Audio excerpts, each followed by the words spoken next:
Donc, rebonjour à tous. Troisième petite capsule là, pour le cours numéro 2. Alors, je termine avec la page 61 dans le cahier orange. On te dit, écris tes formules, et c'est très important d'écrire la formule, et détermine l'aire de chacune des figures suivantes. Alors ici, on reconnaît très bien le trapèze, avec la grande base ici qui mesure 14, la petite base qui mesure 10, et la hauteur qui est perpendiculaire qui mesure 8. Alors l'aire, toujours écrire la formule, c'est ouvre parenthèse, grande base plus petite base, multiplié par la hauteur, et on divise par 2. Et là, il reste juste à les remplacer la grande base, la petite base et la hauteur par les mesures respectives. Alors, qu'est-ce que je vais faire? La grande base mesure donc 14. J'ajoute la petite base qui mesure 10.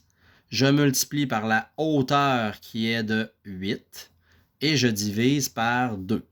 Et là, comme j'ai dit à la capsule tout à l'heure numéro 2, je répète que c'est super important. Je dois calculer sur la calculatrice 14 plus 10 égale. Là, je fais un égal pour dire que j'ai ma réponse de ma parenthèse qui donne 24 fois 8 divisé par 2, ce qui me donne 96 mètres carrés. Donc, l'aire du trapèze serait donc de 96 mètres carrés.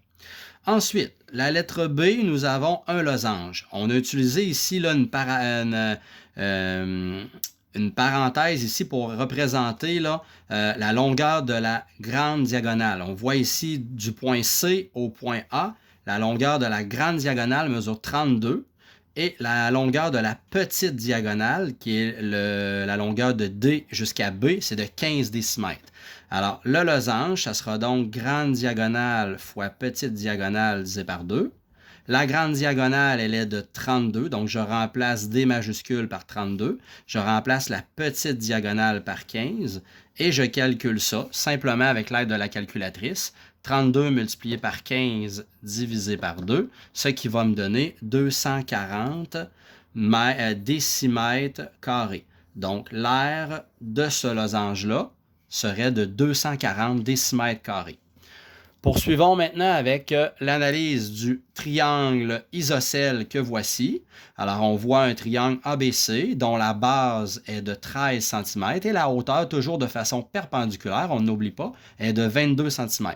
Alors, l'aire d'un triangle, c'est base fois hauteur divisé par 2. Je remplace mes mesures. La mesure de ma base, elle est de 13 cm. Ma hauteur de mon triangle, toujours, elle est de 22 cm. Et je divise par 2. Donc, je pitonne ça sur ma calculatrice. 13 multiplié par 22 divisé par 2, ce qui va me donner 143 cm². Donc, l'aire totale de ce triangle-là serait de 143.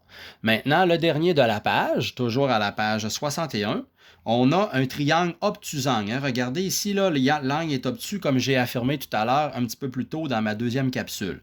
Bien là, c'est un triangle qui est très particulier. On pourrait penser que la hauteur, c'est cette ligne-là ici. Mais non, une hauteur doit toujours être perpendiculaire à la base, comme je vous ai mentionné précédemment. Alors ici, la base va donc être la longueur de ce petit segment-là, c'est-à-dire 12 décimètres, et la hauteur, elle sera extérieure au triangle. Pensez si j'étais là un plongeur, là, vous allez voir que je ne suis pas très bon en dessin, mais si j'étais un plongeur et j'étais situé ici, là, je dirais pas, je ne mesurerais pas ma hauteur en diagonale comme ça. Si j'étais un plongeur, mettons Red Bull Crash Ice, et là je ferais un plongeon de là, puis ici c'est la surface de l'eau, je mesurerais ma hauteur de façon perpendiculaire à la surface de l'eau. Donc c'est un petit peu comme ça qu'il faut le voir, il faut que ça soit logique, donc la hauteur est toujours perpendiculaire. Alors, c'est un triangle, je répète, la formule, je vais donc utiliser base fois hauteur divisé par 2. La mesure de ma base, ce serait 12. La mesure de ma hauteur, ce serait 18. Et je divise par 2 simplement. Donc, je vais avoir 12 fois 18 divisé par 2. Ça va donner 108. Donc, 108 décimètres carrés. Donc, l'aire de ce triangle obtusangle-là serait de 108 décimètres carrés. Donc, ça va être tout pour l'application. Pour la petite section théorie pour ma part, là, je vais vous demander dans le cahier orange de faire la page 63, 65 au complet également. 66, vous allez tout faire sauf la lettre I et vous allez faire la page 67. Et évidemment, prochainement, je vais vous donner le corrigé pour que vous puissiez vous auto-corriger. Alors, j'espère que c'est bien compris. S'il y a de quoi, gênez-vous pas de m'écrire sur Classroom. Merci beaucoup. Bye bye.